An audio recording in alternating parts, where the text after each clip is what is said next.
ఉందని చెప్తున్న సింగరేణి అధికారులారా, కాంగ్రెస్ ప్రభుత్వ పెద్దలారా, అంత మంచిగానే ఉంటే సింగరేణిలో స్కాములు జరగకపోతే, సింగరేణిలో 40 లక్షల టన్నుల బొగ్గు మాయం కాకపోతే, సింగరేణిలో మీరు పట్టాలు ఇచ్చే ఉంటే, మీరు ఉద్యోగాలు ఇచ్చే ఉంటే, వాళ్ళ చెంచల్ కూడా జైలు సాక్షిగా నేను సవాల్ చేస్తా ఉన్నా. సింగరేణి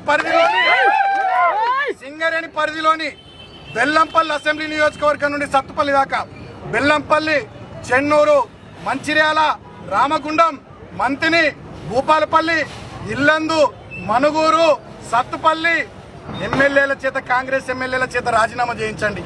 అదేవిధంగా కొత్తగూడెం మీ మిత్రపక్షం సిపిఐ అంత మంచిగుంటే ఆయనతో కూడా రాజీనామా చేయించండి.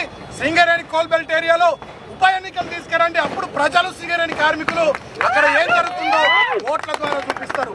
ఇవాళ రేవంత్ రెడ్డి నేను డిమాండ్ చేస్తా ఉన్నా, సింగరేణిలో అంత సవ్యంగా ఉంటే నేను ఛాలెంజ్ చేస్తా ఉన్నా, చెంచల్గూడ జైలు దగ్గర నుంచి కోల్బెల్ట్ ఏరియాలో ఉన్నటువంటి మీ కాంగ్రెస్ ఎమ్మెల్యేల చేత దమ్ముంటే రాజీనామా పెట్టి ఎన్నికలు ఎదుర్కొందాం, ప్రజల్ని తేల్చనిద్దాం ఏం జరుగుతుందో. ఒకవేళ అంతమంది ఎమ్మెల్యేలు రాజీనామా పెట్టి నీకు ఇష్టం లేకపోతే గనుల శాఖ మంత్రి అయిన వివేక్ చెన్నూరు ఎమ్మెల్యే కదా,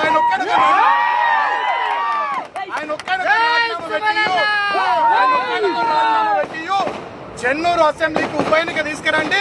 సింగరేణి కార్మికులు ఏం కోరుకుంటున్నారు, మీరు చెప్పుకున్నది నమ్ముతున్నారా, మీ ప్రభుత్వం పట్ల ఆగ్రహంగా ఉన్నారా, దాన్ని బట్టి అర్థమవుతుందని చెప్పి ఇలా నేను రేవంత్ రెడ్డికి తెలియజేస్తా ఉన్నా. ఇవాళ ఒకటే మాట రాష్ట్ర ప్రజల్ని నేను ఆలోచించమని కోరుతా ఉన్నా, రాష్ట్ర ప్రజల్ని ఆలోచించమని కోరుతా ఉన్నా. ఇవాళ రాష్ట్రంలో ఏ వర్గం సంతోషంగా లేదు. కేవలం రేవంత్ రెడ్డి భజన బృందం, రేవంత్ రెడ్డి బంధువర్గం, రేవంత్ రెడ్డి మిత్ర బృందం తప్ప రాష్ట్రంలో ఏ వర్గం సంతోషంగా లేదు.